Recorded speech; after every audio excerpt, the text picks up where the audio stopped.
কেকার স্বাদ কাহনে সকলকে স্বাগতম। আশা করি তোমরা সবাই খুব ভালো আছো, আমরাও ভালো আছি। ঘরে বানিয়েছিলাম চিংড়ি দুধ কচুর ভর্তা। খেতে হয়েছিল গরম ভাতের সঙ্গে অসাধারণ। তোমরা যারা ভর্তা প্রেমিক আছো অবশ্যই একবার এই রেসিপিটা ট্রাই করো, নিরাশ হবে না, ভীষণ ভালো লাগে খেতে।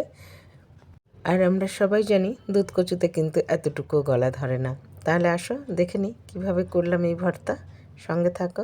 কচু চিংড়ির ভর্তা করার জন্য সবার প্রথমে চিংড়ি মাছগুলোকে ধুয়ে আমি পরিষ্কার করে নিয়েছি। আর এখানে নিয়ে নিয়েছি দুধ কচুর পাতা, মা পাঠিয়েছিল ভাইপোর হাত দিয়ে। পাতাগুলো একটু বতিই হয়েছে বলতে পারো, কারণ এখন সিজনও নয় দুধ কচুর সিজন তো সাধারণত বর্ষায় থাকে। বাড়িতে দুটো গাছ ছিল, তারই পাতা মা ভাইপোর হাত দিয়ে পাঠিয়েছিল। আর এখানে আমি পাতাগুলোকে খুব ভালো করে ধুয়ে পরিষ্কার করে ছোট ছোট কুচি করে নিয়েছি। আর এখানে ভাপানোর জন্য দিয়ে দিয়েছি, একটু ভাপিয়ে নেব এই কারণেই যে পাতাগুলো একটু বতি আছে যার জন্য।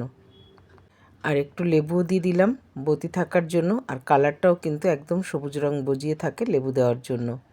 দেখো খুব ভালো করে ভাপানো আমার হয়ে গেছে। এটাকে ছেঁকনির সাহায্যে ছেঁকে আমি ঠান্ডা করে নেব। আর এইদিকে একটা প্যানে আমি সর্ষের তেল গরম করে নিয়েছি আর দিয়ে দিয়েছি বেশ কটা রসুন ফোড়নে। আর দিয়ে দেবো ফোড়নে এখানে রাঁধুনি।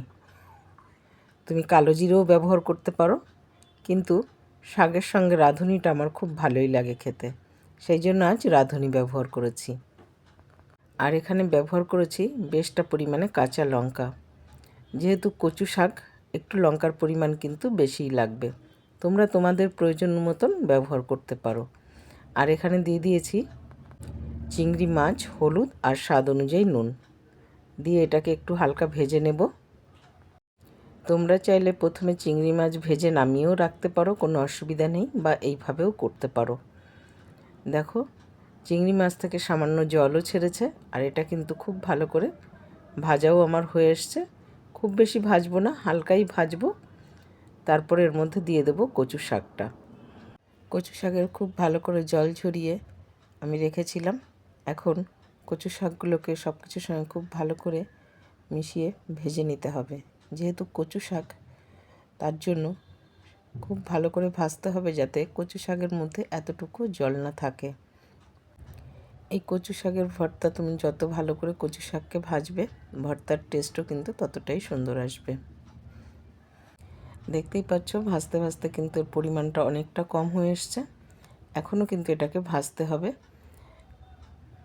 যখন দেখবে ভাজতে ভাজতে কচুর পাতার মধ্যে এতটুকু জল নেই, কচুর পাতা একদম শুকিয়ে এসছে, তখন কিন্তু এটা ভাজাটা পুরো রেডি হয়ে যাবে। আর এই কচু শাকের ভর্তা কিন্তু চিংড়ি মাছের সঙ্গে অসাধারণ লাগে, গরম ভাতের সঙ্গে। ঘরে একবার অবশ্যই ট্রাই করো, নিরাশ হবে না, খুব ভালো হয় খেতে। কচু শাকের জল কিন্তু একদম শুকিয়ে গেছে, গ্যাস আমি বন্ধ করে দিয়েছি। এটাকে এখন ঠান্ডা করে নিতে হবে। কচু শাকটা খুব ভালো করে আমি ঠান্ডা করে নিয়েছি। এখন এটা চপারে দিয়ে দিচ্ছি। তোমাদের শিলবাটা থাকলে অবশ্যই শিলবাটায় বেটো, টেস্টটা কিন্তু খুব ভালো হয়। আমার যেহেতু শিলবাটা নেই, তো আমার চপারই ভরসা। আমি খুব ভালো করে চপারে কিন্তু এটাকে চপ করে নিয়েছি। এখন এখানে আমি একটা বোলে সার্ভ করে নিচ্ছি। জাস্ট কালারটা দেখো কত সুন্দর এসছে। এটা দেখতেও যত সুন্দর হয়েছে না, খেতেও ঠিক ততটাই সুন্দর হয়েছে। আর ভর্তা মানেই সর্ষের তেল আর শুকনো লঙ্কা, বাট এখানে আমি কিন্তু আজ এতটুকু শুকনো লঙ্কা ব্যবহার করিনি, শুধু সবুজ রঙটাকে ধরে রাখার জন্য। তবে কাঁচা লঙ্কা দিয়েও কিন্তু খেতে খুব ভালো হয়েছে। এটা গরম ভাতের সঙ্গে জাস্ট অসাধারণ ছিল। একটু লেবুর রস নিয়ে নিলে সত্যি একদম মধুর মতন লেগেছে খেতে, এত ভালো হয়েছিল। ঘরের সবাই আমরা ভীষণ তৃপ্তি করে খেয়েছি। আজকের রেসিপি তোমাদের কেমন লাগলো কমেন্টে জানাতে কিন্তু একদম ভুলো না। ভালো লেগে থাকলে চ্যানেলটা ফলো করে দিও, আর ইউটিউব থেকে দেখে থাকলে প্লিজ বন্ধুরা সাবস্ক্রাইব করে দিও। তাহলে আজ এখানেই শেষ করছি। সবাই ভালো থেকো, সুস্থ থেকো। দেখা হবে পরের আরেকটি ব্লগে।